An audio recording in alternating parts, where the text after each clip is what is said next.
Hey everyone, Scott here, and since the day Overwatch was announced, it's become somewhat of a phenomenon. Now whether you love or hate the game, one thing that should be praised in my opinion is the Overwatch team's ability to listen to its customers and take suggestions to heart.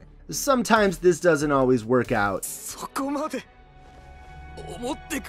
but they're really good at listening. From adding event items in-game for purchase, to custom game servers, to completely removing skill metra from the game. No, I'm still waiting on that.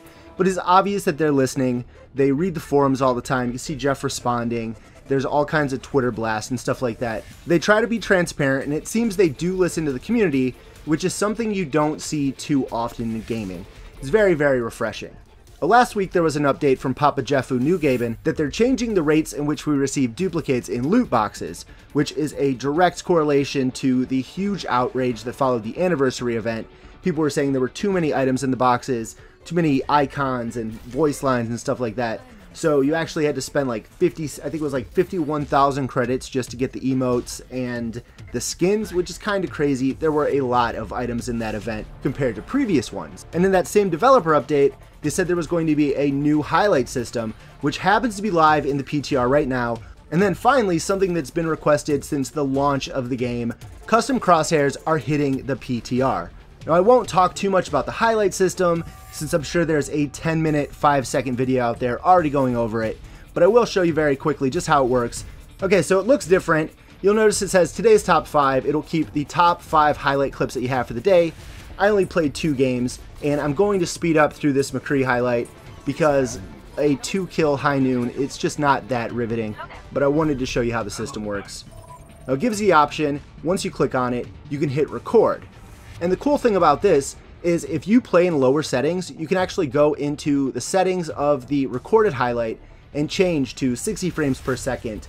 You could change to ultra, you could change to 1080, everything like that. And the outputted video is supposed to be in those settings, which is super cool. So if you're playing on a normal system where it's, high, you're not quite at ultra or anything, you will still be able to output high quality videos. You'll see it saving now, and then afterwards, you'll notice down at the bottom, I have a recorded highlight, which is super cool. And then another awesome thing about this is at the end of every game, it'll give you an option to hit F9 to save the play of the game. I saved Thick's play of the game, and I now have that. If I want to, I can record it, or I can just delete it, or it'll eventually fall off.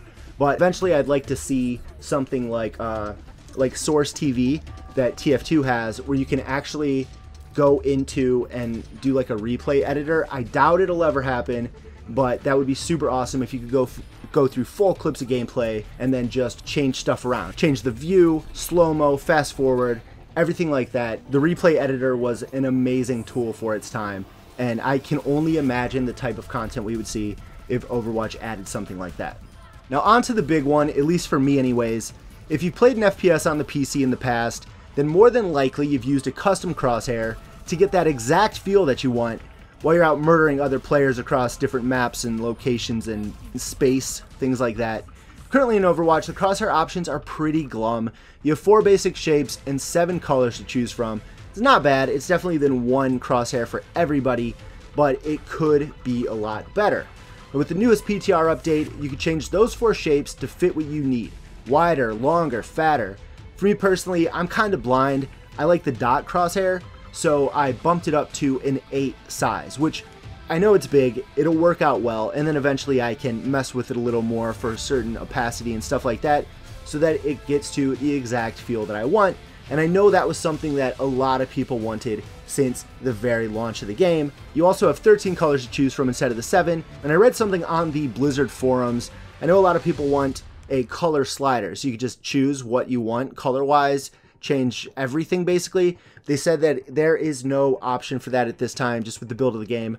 They can't put that in. So Jeff was taking suggestions on the forums for what colors people would like to see, and they added in quite a few more. And I'm sure it's not the last we'll see of new colors being added in the future. Now, I personally would like the ability to import custom crosshairs with custom hit markers, stuff like that. I don't really see it happening, but this is definitely a good start. But that's it for now, short and to the point. Let me know in the comments section how you feel about these quality of life changes and what you would like to see done in the game in future updates. even if it means removing everybody's favorite W plus M1 warrior, which I know I'll get crap for, because I know there's some Symmetra mains out there, and they don't like when I spit that shade at Symmetra. But it's my opinion. That's just how I feel. I can't help it. But thank you for watching, everybody. I do appreciate it.